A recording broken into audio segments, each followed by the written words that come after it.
Hey, y'all, welcome to a brand new episode of Identity Talk for Educators Live, the show for the unsung heroes of education.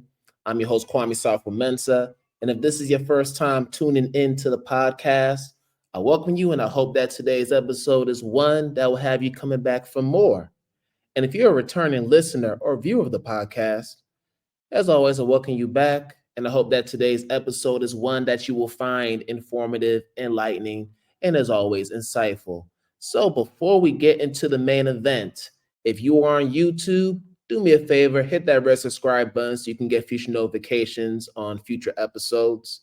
Also, if you're listening from Apple Podcasts or Spotify or wherever you listen to your podcast, make sure you subscribe there as well. We also accept monetary donations for folks who want to help us continue to build this platform. We accept them through Cash App with our handle $IDTALK4ED, Venmo with the handle @Kwame SM, PayPal with the URL paypal.me/Kwame SM. And for my day ones who have been rocking with Identity Talk since 2019, or maybe even earlier than that, you can become a patron today so you can get access to behind the scenes footage and some perks to show our appreciation for all your support. And to catch past and future episodes of the podcast, make sure you go to our main website at identitytalk4educators.com. And for my avid readers who like to read books and you're looking for some additions to add to your 2025 list, consider adding Learn to Relearn, Supporting Identity in a Culture Affirming Classroom. It's been out for a couple months and the support has been overwhelming. Much appreciation and love for those who have already purchased a copy. If you haven't purchased a copy, it's all good. You can go to Routledge. If you don't want to give Steve Bezos your money on Amazon, that's fine. Go to Routledge. And for those who want to go directly to the main website for the book, you can go to learningtorelearn.com and get your copy there. And reviews are so important, y'all, especially for independent authors. So if you've already read the book, you've been engaging with it, you've been sharing all this good information to your friends, let the whole world know how great this book is. Leave a review on Amazon, on Goodreads, wherever you leave your book reviews so that we can have some more visibility with the book and other people can have access to this great information. And as always, I thank you all for continuing to support. All right, y'all. So we are back with another episode, and I am excited about today's guest. So we have a duo today, which is always fun. And these two sisters I've actually been following for a number of years. I want to say maybe 5 years, 4 or 5 years on Instagram and other platforms. And they are just brilliant in what they do. Um, there's so much I could say about them. Their podcast, the Black Gaze podcast, is a podcast that really shows how powerful Black women are, especially in academia. And I always love episodes where I can invite Black women who are in the academia space to come and share their stories because they're so inspiring and aspirational. And today's guest pretty much fall in line with what we've seen in the past. So without further ado, I want to bring on Dr. Kisha Porcher and Dr. Shamaine Bertrand, who make up the dynamic Black Gaze podcast duo. And they're going to come and share their stories, their journeys, and everything in between. So let's bring Dr. P and Dr. B on, and we're going to get this thing started. What up? What's up? I mean, I probably was gonna start singing. Let's get it started. And no singing. Okay, I won't. Nah, That's it's a funny no for because in you. my spirit, I had bring them out, bring them out. There you go. Well, who sang Let's Get It Started? I don't know. Black Eyed Peas. Black Eyed Peas. Okay, I guess that's all right. All right. What's up, Kwame? Thanks for that beautiful intro and for inviting us to be on your podcast. Nah, I appreciate y'all. Appreciate y'all. I was so glad to finally meet you all in person at NCTE. As soon as I saw the names, I was like, oh wow, I can actually get to meet them in person. Because I've been Early in the following morning. for years on Yes, same. IG, on Twitter/X. So I love the work y'all do. So it's an honor for y'all to be here. Kwame. His mama named him Twitter. We gonna call him Twitter, okay? All right. No X up in here. No X up in here. No, but Hey, we followed I'm you with it. on Twitter also and started to see your podcast and all of the great people that you were interviewing. So it's our honor to be here and share with you today. All right. Well, in honor of you all, I actually went ahead and remixed a few questions because I knew y'all were coming. So usually when I have my guests come on, they usually share their stories about how they became educators and what got them started. So I'm curious to know for you, who are your OGs in education? Who are the people who inspire you to do what y'all been doing? So whoever want to go first. Listen, I'll go ahead and start this one while I got it in my mind. I'm gonna go back to the past. I'm gonna be very fully transparent and honest. I never really wanted to be an educator. Like I would play school, and all of that, but that was not what I was like when I grow up. I'm gonna be an educator. That wasn't my thing. However, life sometimes has a way of guiding you into the direction that you are supposed to go in. Circumstances, experiences, all those things. I actually wanted to be a lawyer. And so, what's interesting is when I got into education, finally, I was like, oh, shoot, God, this whole time you have been orchestrating my journey through the Black church.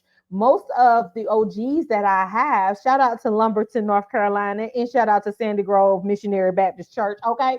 But they came from the Black church. My grandmother, she was not an educator, but she exuded all of the qualities and the characteristics of what it means to educate, to help me develop. And on my journey through K through 12, I had Black educators. Like I had Black teachers. My kids, unfortunately, have never had a Black educator. One is in college and one is in middle school. Never had a Black teacher. But for me, I was always surrounded by Black excellence, Black educators who really cultivated all of the skills and the gifts that I am sharing with you all now. And so for me, my OGs are the ladies of Lumberton, who really poured into me, Miss Jones, Miss Sanders, Hazel Sumner, my grandma, Louise Lassiter. So shout out to all of them. All right, dope. Friend, well, I would add that your daughters have had a Black educator. You as their mom, you are their first educator. Oh, I just want to add yeah. that to your story.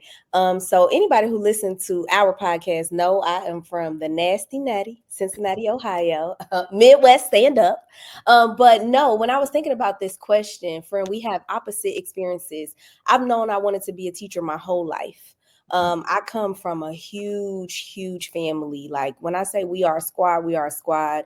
And all of my cousins, of course, were in school prior to me, and they would come home and teach us everything that they had learned in school. And I couldn't wait until I was going to school so that I could come home and teach what I was learning in school. And I was so adamant about becoming a teacher that when my sisters and brothers wouldn't sit down and listen to me, my mother would tell you that I would teach to my shoes. Like I was that serious about becoming a teacher. But I would say the person who inspired me to become an educator would be my Aunt Cheryl. And she is now our ancestor. She was not a formalized educator, but I think the one thing that I love about Black gays is like expanding who gets to be called an educator or who gets to be called a theorist. That's why I said you are your child's first educator, because you've taught them everything that they know in the ways in which they navigate the world. And I think about my Aunt Cheryl in the ways in which she would put us all together to teach us different things. She would literally sit us down at her feet to teach us things about life, about education, about how we are to engage with one another as family. And so I would say she was my first OG. And even as an educator now, I take a lot of those things that she taught me into the classroom and also into my personal life. So I couldn't imagine myself being anything else but an educator. I think it's God's gift to the world. We help cultivate every other profession that exists. And it's such my honor to be an educator. And you a good one too, friend. Well, thank you, friend. And so are you. Okay. Ain't nobody like you. Listen, talking about your children, they never had no black educator, honey. They got you, and I be seeing you out here being the fun police. Okay, so now, Kwame, what's the next question? Because she's trying to play in my face. She is the best. But like, even if you ever see her with her daughters, there is not a moment where she is not cultivating them and showing them how they should be engaged in the world. That's why it always fascinates me when we hear non-melanated educators say, we spend more time with your kids than you do. No, you don't, babies. Pause. And then also, Black children are always learning from Black people, be it their actual parents or the people that they are around. We are always cultivating them and showing them how to move through the world. So I definitely want you to add that to your story. I'm loving the sisterly love. This is just beautiful. So listen, it's clear that both of y'all had strong matriarchs in your respective families that help you become the woman you are today. But what I'm wondering is, as we're growing up, we all go through our struggles. We all try to figure out who we are going to be or who we are in different phases in our lives. I'm wondering for you all, during your K-12 experience, were there times where you were wrestling with those questions to the point where you weren't able to always come into spaces as your unapologetic selves? I'm just curious. Friend, I'll let you go with that one first. When I saw this question, Kwame, I actually had to ponder about it because as Dr. B said, I had the privilege of having a lot of Black educators, especially in elementary school. Didn't have a lot in high school per se, but in terms of my identity of being a Black girl, like I never felt like I had to turn that off. And growing up in the hood and the projects, I didn't know anything else. So you was gonna get what you was gonna get. You were gonna get Kisha. But the one thing that I find different, and this is something that Dr. B and I talk about often, is like the brilliance of Black people exists everywhere, right? But when we come into educational spaces, the one way that some Black people are able to be cultivated and actually be successful in education is our ability to assimilate. And I feel like I could do school really well. Like I knew how to keep everything organized, turn my work in on time, do the work that they asked me to do. So I didn't really receive a lot of opposition when it came to showing up as my full self, because they're like, okay, but Kisha's going to turn in her work and it's going to be excellent. But when I think about the experiences of other Black children who did not assimilate, because they could see like this is a farce and y'all aren't really teaching us the things that we're supposed to know, and they wouldn't really go by the rules, I saw the opposition that they experienced. But for me per se, I feel like I knew how to play school very well, and I didn't know anything else to be but to be my full Black self, if that makes sense. So, Shamaine, I'll let you add on to that. For me, it's interesting because I don't think it was an identity issue. What I think is when we talked about the OGs, all of the ladies that I listed were seasoned church ladies. There was a huge thing with respectability politics. Like I remember even speaking and my grandma would correct my English, right? Like don't say ain't, don't do, there was these things that they wanted you to appear prim and proper, but it wasn't until, but I think that was because of their upbringing. And these are women who were born in the 40s, the 30s, right, in the South. But when I got to high school, I grew up on the South Side of Lumberton. I feel like all Black people be living on the South Side, but that's a story for another day. I grew up on the South Side of Lumberton, a predominantly Black community. We could call it the 41. And when I went to elementary school and all of those things, I was on the Black side of town. When I got to middle school, all the elementary schools come together. That was really my first real experience with consistent diversity. because I was away from the Black church. I was away from the Black elementary school. I'm in this space. When I got to high school, it got deeper. What I realized in high school is that we live in Lumberton, North Carolina, named after the Lumbee Indian tribe. There's three sets of people really that are dominant in that area: Black people, white people, Indian people. Everything that happens in that high school, it had to be a Black person, white person, Indian person representation. I thought my whole life that was fair until I graduated and realized, wait a minute, we was almost segregated. Not almost, we were pretty, it was pretty like a segregated kind of space. And so it didn't, I never not showed up Black, but it was always this, am I representing Blackness the right way? Am I being too ghetto? Am I being too hood? So it was as if I started feeding into respectability politics. And that followed me even into college, where I was placed in a class, MDS 135, multidisciplinary studies, where I looked and it was all Black people at a predominantly white institution. And pretty much they was telling us, don't y'all come over here, these Negroes trying to mess up what we got going on in this institution. And so I can say that my identity never shifted. I always was proud to be Black, but I think that the systems around me was trying to cultivate me into who they wanted me to be as a Black woman. Does that make sense? Yes. Friend, I'm so glad you brought that up, because when you talked about the schools coming together once you went to middle school and high school, it made me think about the fact that I did not go to my community-based high school. Me and two of my close friends were bused to another school on the west side, interestingly enough. And hearing you talk now, because I feel like when you up in age, you don't process everything into your long-term memory the way you used to. But the Black people were actually in the basement, or they were in a vocational program. And it was such a big deal. And it's crazy because as an adult, I remember talking to one of the ladies from my church, and she was a part of the community of people who were actually integrated into the high school that I went to. And she talked about how the day they were integrated, white people actually spit on them at that school. So even to know that I was then bused to that school and then, you know, put in the basement or in a vocational program.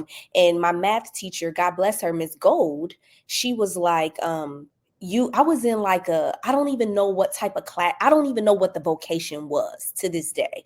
But she was like, I want you to take this math test. Like, she would always give us like these math assignments, and I would be done in like 5 minutes. And she'd be like, no way you're done. And I'm like, yes, I am. This is super easy. And so she had me take a test, and all of the other teachers was like, she's not going to pass. She might pass math, but she's not going to pass all of the tests. So they all gave me these entry level tests in which I tested out of this vocational program, and I was in the honors program. So I came out of the basement, literally came out. You came out the basement. Girl, wow. I came out of the basement, literally. And once I got out, my friends who were also bused, I was like, they can take the test too, and they can get out. And then we all ended up in the honors program. But because that school was always kind of this segregated space, they knew they had to open it up for Black students to come to the school just based on, you know, how funding and things zoning. Mm-hmm. They put everybody in the basement. But Miss Gold, a white woman, was like, you are too smart to be in this class. And she was the person who advocated for me to get out of the basement, literally. And then I brought my friends with me. But it was never about, so I'm so glad that you talked about systems. It was never about being Black, because I feel like when you grow up in a certain way, like all you can do is show up as yourself. Like I didn't really experience a lot of respectability politics until I went to college, because literally there wasn't a lot of people in my family who had went or graduated from high school or went to college. So I didn't really experience that opposition there. But it was the systems that were created that was like zoning Black children into different spaces to see, like, can you assimilate, or can you be the person that's not going to start no trouble and, you know, allow things to be the same way that they have been. So I'm so glad that you brought that up, because it made me tap into that memory. Yeah, it's not the identity, it's the systems. I love being Black, but it's, and even now, right? Yeah, for sure.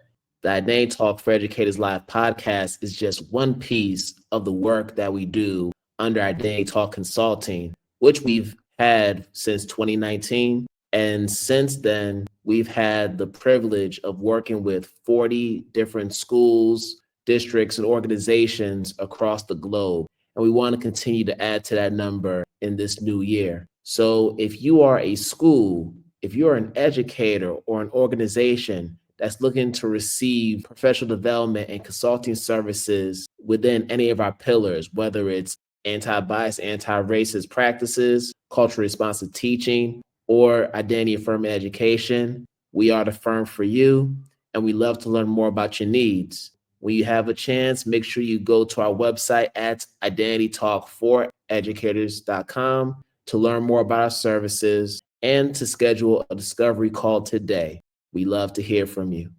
Yeah, but I mean, it's clear that from your stories, you all had to go through some trials and tribulations, but at the same time, y'all knew who you were. Absolutely. Y'all always affirmed your Blackness because of the people around you. Mm-hmm. And it clearly carried as you went into college.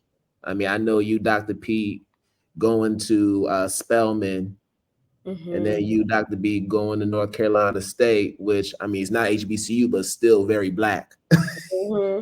You know what I mean? Like, you can't help but see Black people around you to remind you of who you are. And even if people try to challenge that ideology, you were secure enough to be like, nah, like, this is who I am because that's what my mama told me. That's what my community told me. And not everybody grew up with that. So that's a blessing in itself. Absolutely. Major blessing. So now I'm wondering, I know y'all were in the same doctoral program at George Mason. Was that when y'all met? Like, how did y'all meet? Talk to me about that.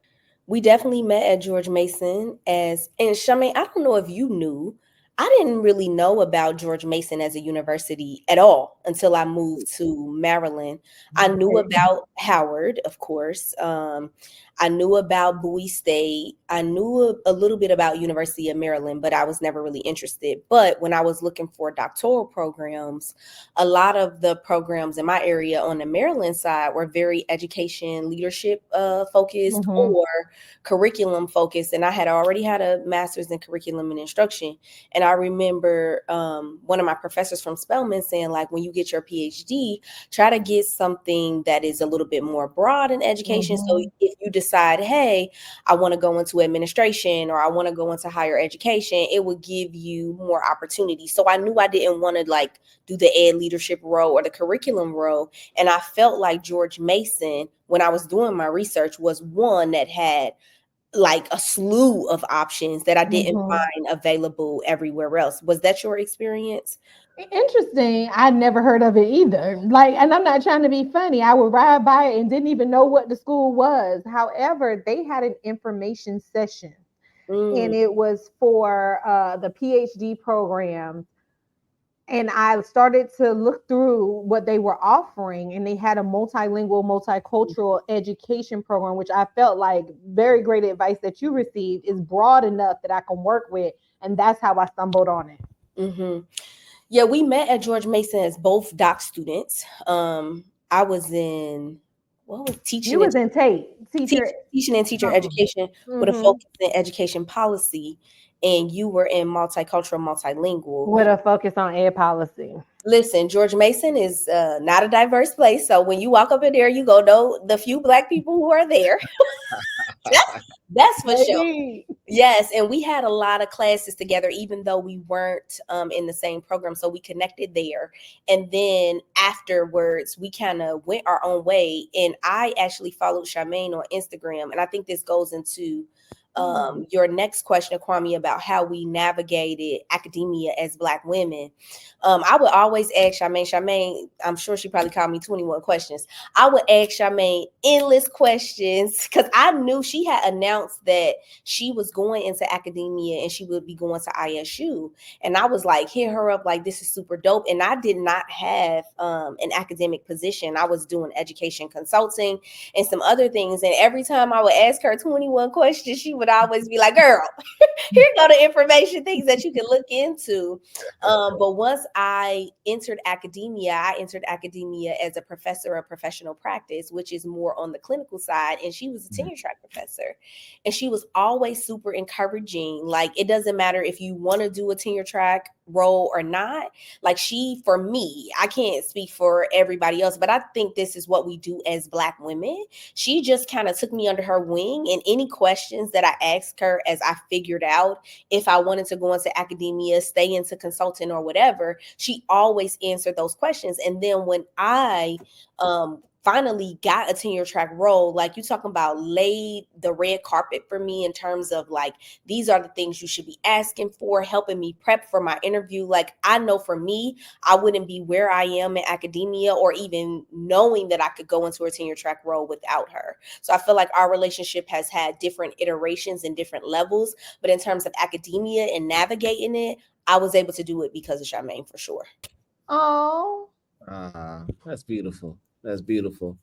Yeah. So y'all meet there, and then Dr. P, you eventually decide you really want to do this thing in academia. So thinking about the journeys you've taken in academia and the challenges, I'm just wondering how has that journey shifted your, if any, your ideology as an educator? Just some of the experiences you've had in academia. I want to go there, but I want to back it up because Dr. Okay. P paints me as an expert. And baby, I was just trying to figure it out along the way.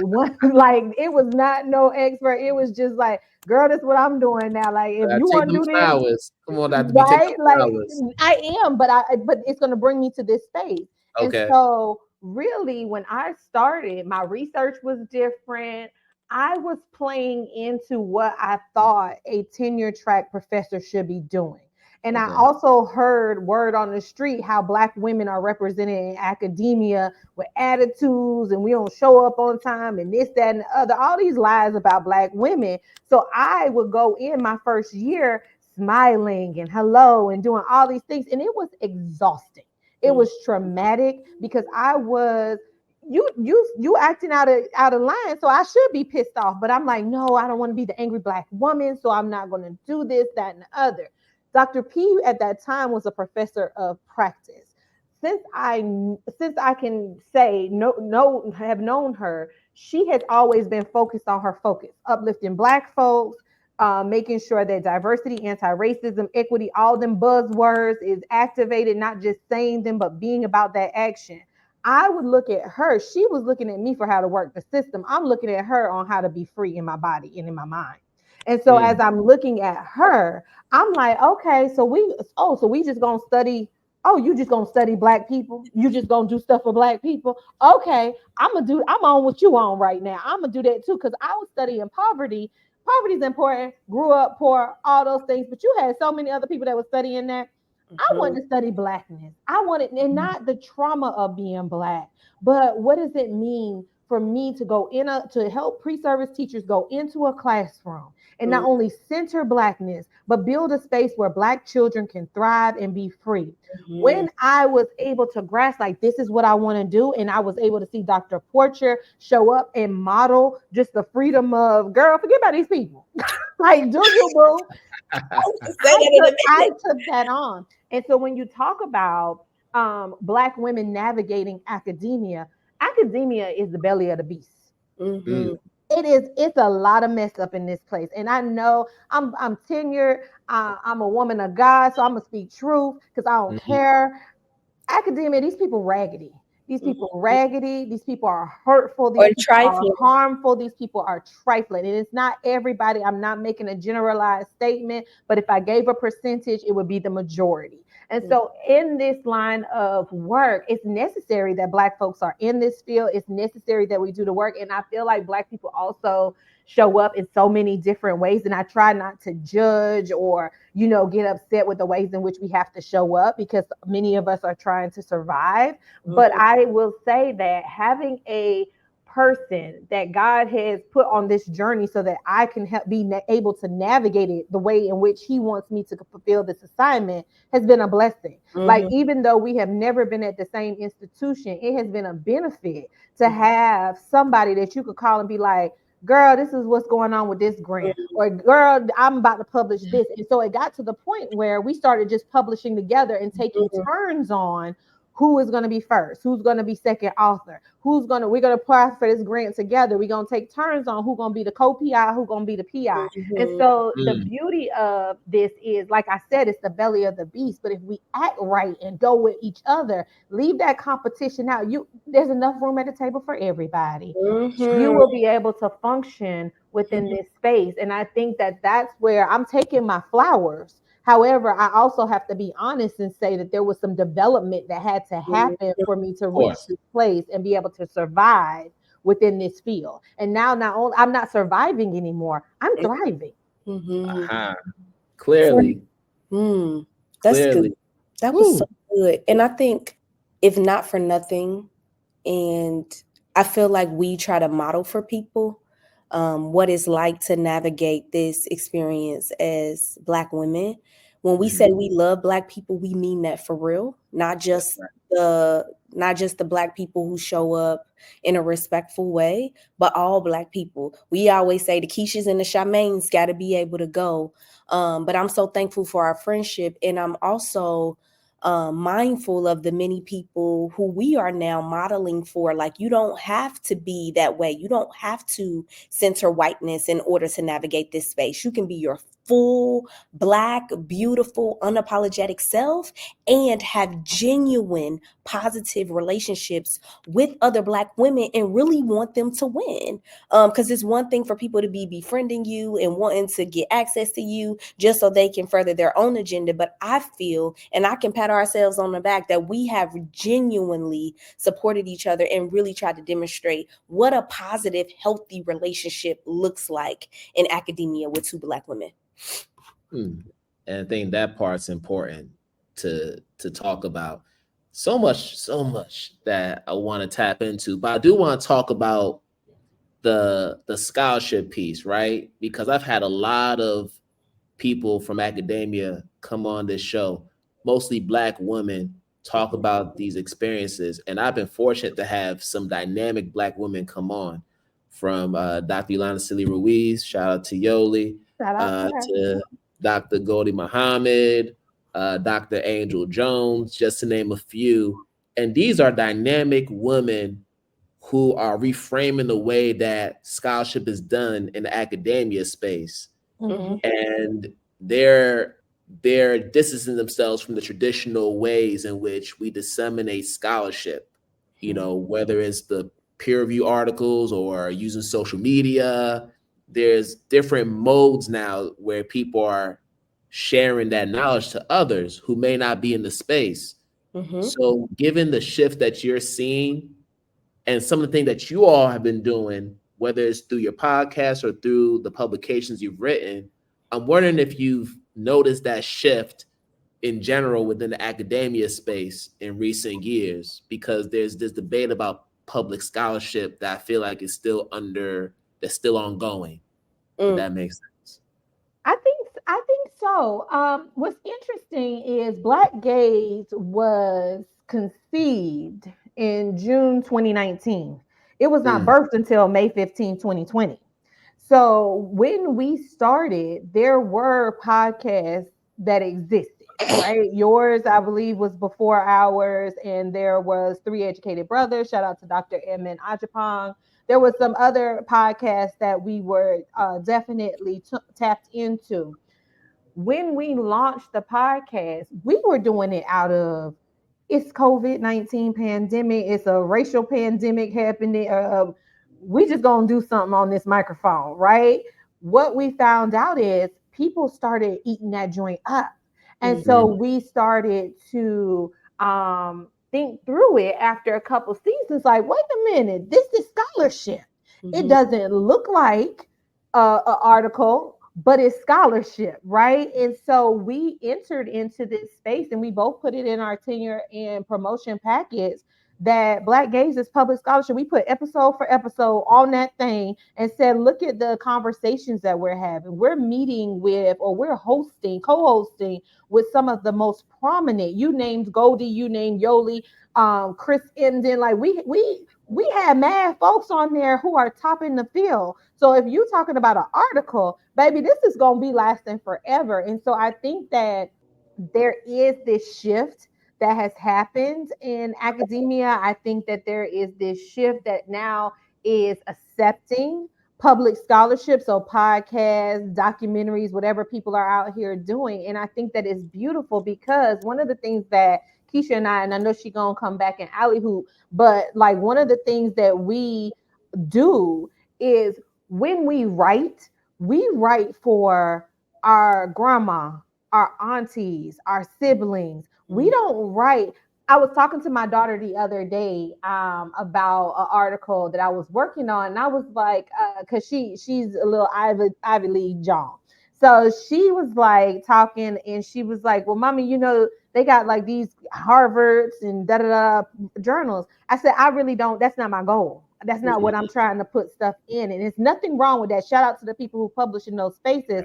But one thing that I think that we do and we desire is for people to have access to the work that we create, and not only have access to it, but we write things. And I move forward. So don't think that I'm trying to say that if your stuff in there is not meaningful, but to also make things that are people can read it and walk away and then go and implement it. And I think that that's also what you're seeing now with scholarship. It's less those big words that people reading it and then you falling asleep. Like it's dense. And now people are actually hitting you with stuff that you can understand. People are using Black English. Shout out to Dr. April Baker Bell, who put us on to linguistic justice, and Geneva Smitherman and all these other people. But like now people reading something and they can hear their language. Like I'm reading an article and we got articles that got mad Black English in it, but people can relate. And I think that's the beauty of what's happening right now in scholarship. Fran, you did that. I would also add too, like I started out in a school of education and then I went into the College of Arts and Sciences, and now I'm in the English department. And so now you have, and that's a whole different world for me. That's a story for another day. But the way they look at scholarship is very different. They even look at print material as a form of scholarship, archives as a form of scholarship. So actually making this move opened up the door for us. And, you know, this is not to toot our own horn, but if you look at some of the episodes that we've done, we have over 1,700 people who have listened to one episode. And that's way more than somebody who just read the article. You might get a few views on some of your articles, but also for us, it's like about accessibility. If we are saying that we are censoring Blackness, but Black people can't access our things, then somebody telling a lie. Right. Come on now. And we always say we are not writing our work so that we can be in conversation with other scholars. We want Black people to be able to see themselves. And when we say all Black people, we really, really mean all Black people be able to see themselves in our work. I think one of the most proudest moments I have as being a co-host of Black Gays podcast is Shamaine's Nana will text us after every episode and give us a rundown of what she learned and what she's going to do differently. Wow. You don't get that by publishing an article in Harvard Review. And I'm not hating on Harvard. That's and beautiful. then she give us feedback and be like, and next time y'all forgot about this, and this, and y'all need to add the next time. That is what our work is about. It's like, can our folks, our family members see this and be like, okay, I can use this in this type of way. Another thing that I feel like when I think about public scholarship and its impact, what is so amazing to me and something that Shamaine and I do not take lightly is when we meet other Black women who stop us and say, you gave me permission to be my free self. Wow. When I listen to your podcast, I feel like I'm sitting at the table with my sisters and my aunties and I'm getting wisdom. That's what this work is about. It's not about being able to say, well, I had the conversation with such and such, because my biggest question in the work that we do around Black gays is, how does it free us? That's good. How Come does on. it free us? And if people aren't walking away more free, and I know we have a journey to get to that ultimate freedom, then what are we really doing? Mm. And I'll leave it there. Ooh. Hi friends, it's me, Thaddeus from Thaddeus Nature Notebook. Are you loving our journey into the wild and learning all about awesome animals? Then don't forget to subscribe. You can find Thaddeus Nature Notebook on YouTube, Apple Podcasts, and Spotify. Just hit that subscribe button and never miss a new episode. And if you're on YouTube, give us a thumbs up and leave a comment about your favorite animal. Thanks for listening and exploring nature with me. Let's keep discovering together. Now back to my daddy's show. Yes. But what's interesting is the names that we've mentioned, most of those people are always among the top 5% in these rankings for professors every single year. They're perennially.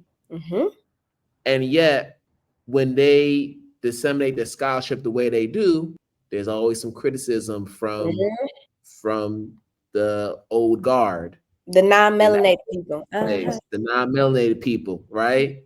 But it's like these are the ones who are in the top 5%. So they're doing something right, which means that shift should happen.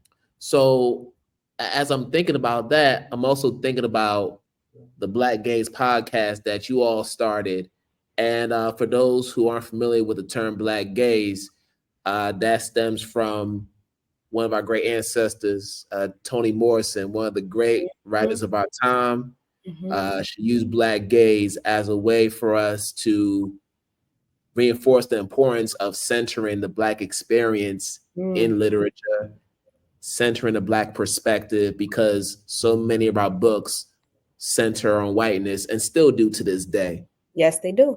So yeah, so Ancestor Toni Morrison told us, nah, we need to focus on Black people. I'm not writing for white people. I'm writing for my people.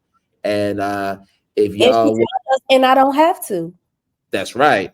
That's right. Now, for those who want to check the article out or even the interview, you can YouTube it. It's on YouTube. And y'all could check out the full interview where she talks about this in depth.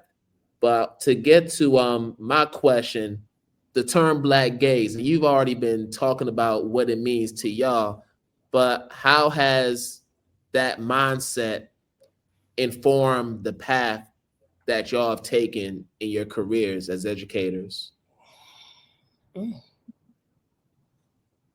Friend, go ahead. Okay. I feel like I can speak for both of us. Shamaine and I are very serious. Like, what we teach from the Black experience. So we show up very Black. You might get a bust down, okay? Might get some weave, okay? Might get some Jordans, might get some what they call these things? Listen, you might get a poo shiesty because it's cold outside. Come on now. It's poo shiesty. But I think the first thing about the Black Gaze for us is showing up authentically Black. And we also know that Blackness is multifaceted. And so whatever Blackness means to you, as long as it is not in harm or harming other people, then we encourage you to show up as your full self. That's the first thing. The second thing is Shamaine and I are very intentional about the ways in which we teach. And so anytime we are assigned a course and we look at the content, we like, what a Black folks said? That we're going to be teaching about Black people. And it's always fascinating when we hear our colleagues say, well, what about the other people? We like, you got thousands of classes that focus on white people. They going to get this one time where they going to read all Black texts. They're going to study all Black people. They're going to write about it, and they're going to engage with Black students and Black educators. So we're very intentional about that. Like, this is not just something we do on our podcast. This is something that we do every single day in our lifestyles. And it has been a consistent back and forth with us about like, okay, how are we showing up now? Like, are we sure we want to do this? And then it doesn't mean that we don't invite other people in, right? We just had an amazing institute this past summer, and that institute was focused on centering Blackness in your courses. Everybody in that institute was not Black. Right. But we're saying that if you're going to do right by Black people, our experiences, our stories, our histories must be elevated in everything that you do, because when we take care of Black people, we take care of everybody else. So I would say that is the ways in which it is informing our teaching. It is in our scholarship. If you've read any of our articles, we actually write in Black English. We use Black terms, and even the ways in which we write our findings.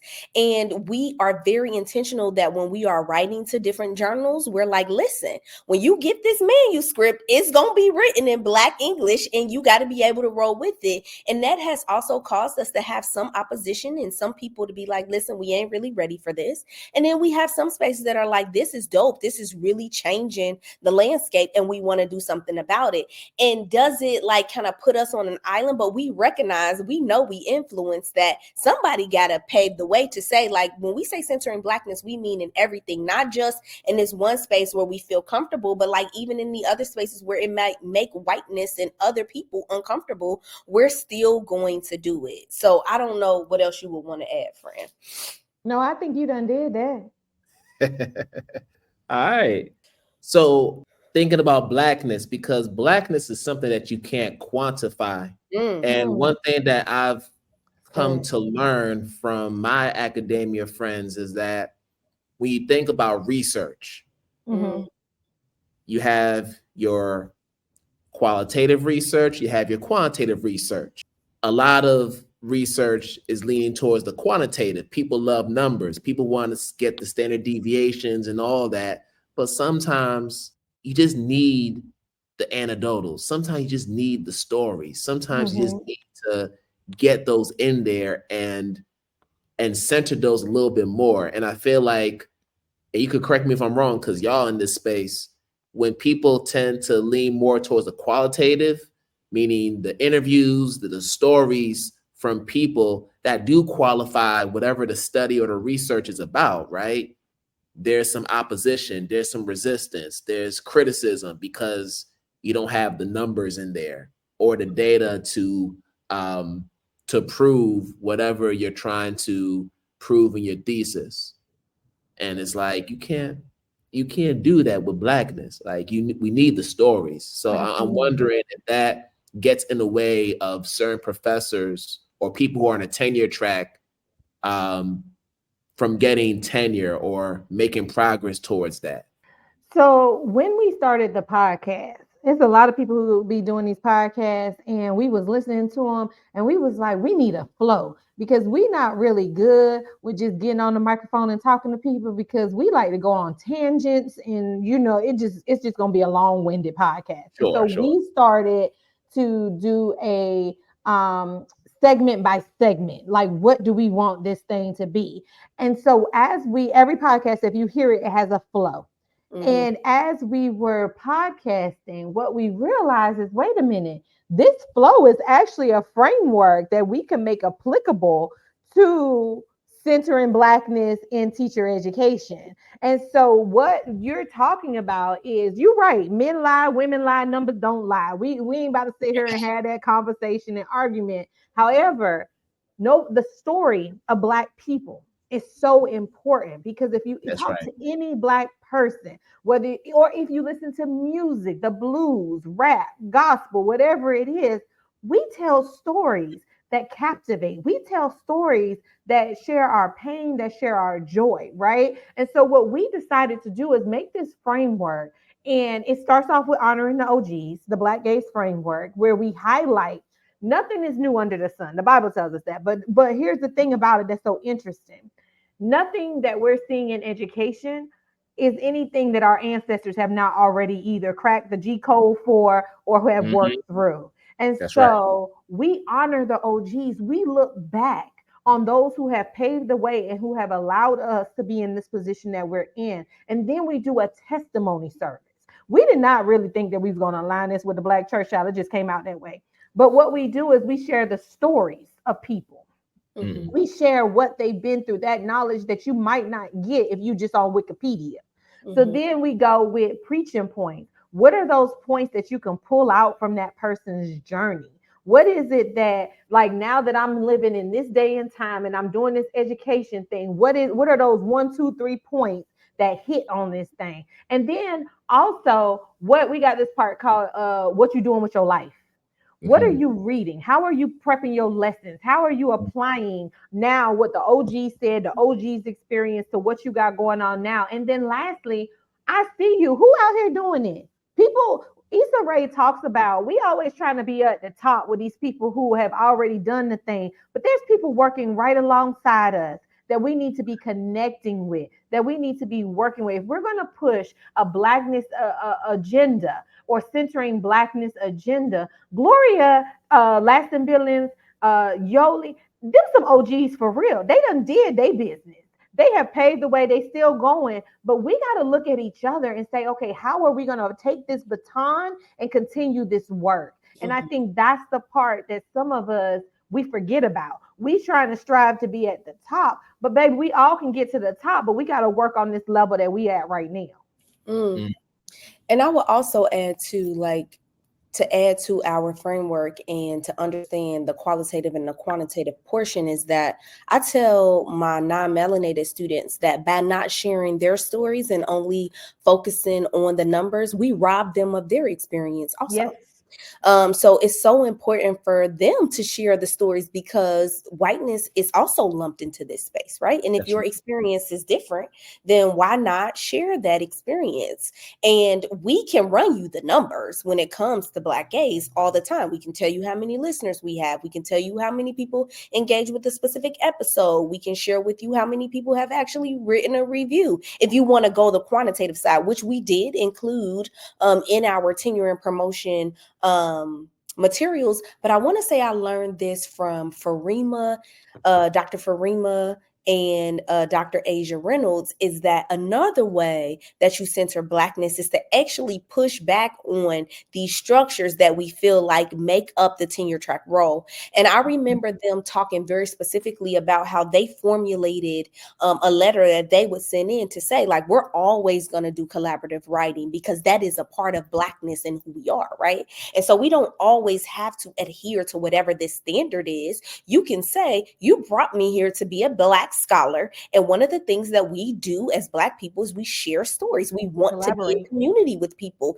And so if you want me to be here and you want me to be successful, this is the model in which I'm going to engage. And you just include that in your materials. They told me they didn't receive any feedback, negative feedback. Shamaine and I haven't received any negative feedback. If anything, it makes the university look well. Like, we are an award-winning podcast, right? So it makes the university look well to say, like, hey, my faculty member is a part of the Black Gays podcast, even if they've never listened to it before, right? Then they get to put it on a diversity checklist. They will put it on a diversity checklist.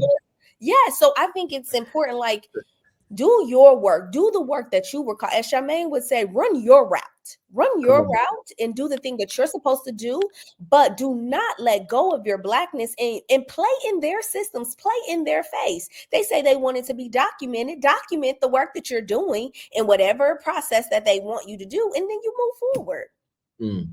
You know what? I gotta say something, because what you mentioned about the Black Gays podcast is similar to the work that I do with IDTALK4ED Educators Live. People always want to try to get the home run hitters, like swing for the fences. Yeah. Not saying that you shouldn't do it. Like, it would be nice if OG Dr. Gloria Lasting Bills will come on my podcast. That'll be a dream. Absolutely. But until that happens, there are people within my immediate circle who are already doing the work. They may not have the name recognition, but they got the receipts. Yeah. Just like a lot of these OGs do, right? So why not tap into them? So I think what's been great about this platform is that I've been able to invite folks who don't get that same recognition to come on so people can be exposed to the brilliance. And that's a part of it too. And I did have a question about the peer review articles. So when you submit a collaborative article, is it a case where you could get potential pushback because it's not solely your article, or is there any rules or guidelines on that? I'm just curious. it depends. Okay, so in different institutions have different things, and so Sure. Kisha will tell you I am a stickler. This is my second institution for reading the 10. Before I even say yes and sign anybody contract, I read the tenure and promotion guidelines because I want to make sure I know that you know what's expected of me. I know what's expected of me, and I'm okay with saying yes to whatever you got going on over here. There have been institutions that I have that I was at where they did need you to have some type of single author peer reviewed article, right? And especially if you're going into full, they might want to actually see it in a higher type of journal, a journal that has a higher impact factor. There's also people who are at institutions where really it's just we want you to publish. So whether or not you got 2 people, 3 people, but this is why, and I want to put a plug in, people need to read the tenure and promotion guidelines. When I got tenure and promotion and moved to associate, I am now on a full professor mindset. So what do I need for that level, right? And so I think that that's so important that you find out what each institution wants because different institutions want different things. Yes. And also disciplines. I'm thinking about my mentor, Lindsay. She's in the math education world, and they actually encourage you to do only collaborative work. So it's important to understand where you are and what the expectations are. Shamaine is serious when she say read that. She be like, Kisha, what the TMP policy say? That's what you go off of. And also look at like one thing that another practice that Shamaine and I look at too is like if you're not sure of like what journals you want to put your work in, we look at the people that we often cite whose work is aligned with ours. We'll go on their Google Scholar and look to see what journals they have submitted to where we have cited their work and look into those journals also. So it's just really important for you to understand what your promotion and tenure policies are, but also look at the people who are doing work that is similar. Like if you know that your work centers Blackness and you keep submitting it to a specific journal and you keep getting pushback, then look at the people whose work is similar to yours and look and see what journals they're submitting their work to that is, welcoming of people using Black English or welcoming of people using multimodal text, and you submit your work there too. Like it's all a game, to be honest. It's all a game, and you got to figure out in which way you're going to play. But just look at the people who've come before you and know what the policies are, because you can be just like the non-melanated folks. When you understand the policy, they love to send a letter. Child, you can send a letter too to say that your policy on page 7 says you can do X, Y, and Z, and this is how I did X, Y, and Z. Or how about this? How about we all just get together and create a whole anthology with all of our writings, and then you could submit that so everybody get credit. If we keep getting rejected by these different publishers or these different platforms, all right, let's come together. We can submit it just like that. And I think not that this time is the most essential because of, as Shamaine said, our ancestors have went through tumultuous times. However, this is our tumultuous time. And I hope that we will get serious. So I'm so glad you talked about collaboration. I hope that we will get serious about collaborating with one another and putting our work together, because it doesn't make sense for us to have all of these different areas when we know our work is similar or there are some connections. We need to be together because they together. They decided that they're going to be together, felon or not. They've decided they were going to be together. And so it's our opportunity to get together and do the things that we say our research stands on.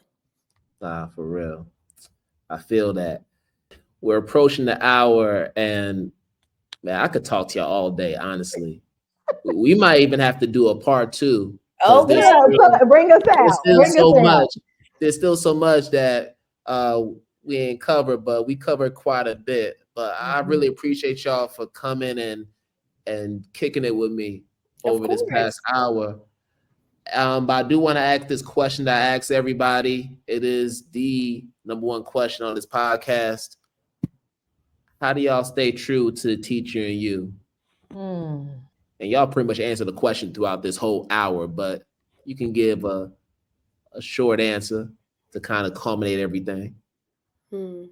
There is no arrival point as an educator. An educator should always be learning, should always be trying to make their craft better. An educator should always be thinking about what's happening in the times and how do I make sure that everybody is prepared and in alignment for what is to come. And so for me, I would say that the thing is, I got to keep doing the work daily, waking up daily, figuring out how we going to center Blackness. Is what I'm doing, is the position and the assignment that I'm carrying right now. Am I doing what I say? And I think if you are living the life, if you saying this is what you represent, Blackness, if you represent the Black gays, if you represent making sure that Black children are thriving and they are able to be free in their bodies and in their minds and classrooms, are you doing the work to make sure that that comes forth? And as long as God allows, that's the work that I'm doing. There it is. I know as an educator, I take this work very seriously, very seriously. When I stand before my students, I say to them very openly, I have to be able to trust you to teach a Black child. And now that I am a mother of a Black child, it even hits even more differently. And so I have to practice what I preach. And so I'm so glad that you talked about studying to show yourself approved. But for me, it's even deeper. Like if God has called you to do this work and he has made you responsible for somebody else's child, you better take it seriously.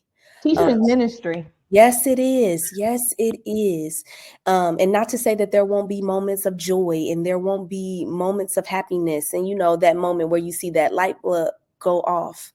But to know that if God has purposed you to do this, then you got to do your work on yourself continuously. And you have to make sure that you do right by children and especially Black children. So that's what I would leave you all with. And there it is, y'all. Ooh, so much wisdom over this past hour. Ladies, thank you so much. And of course, I cannot let y'all go without letting the viewers and listeners know how they can connect with you on social media. You could also talk more about Black Gays podcast and maybe some future projects y'all do in 2025, whatever y'all want to share. We can be followed on Instagram at Black Gays Podcast. We can be followed on YouTube as Black Gays Podcast. We ain't fooling with it. But we can also be followed on Facebook as Black Gays Podcast.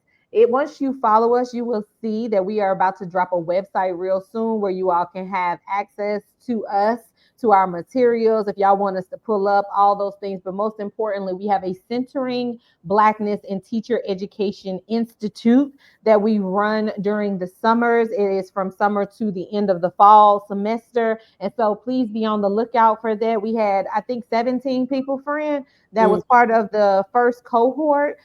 It was a dynamic group of scholars, teacher educators, and we are talking about how to center Blackness in our teacher education courses. People from all types of disciplines gather together and do this work. Friend, you can carry us out. Yes, and I would say just be on the lookout.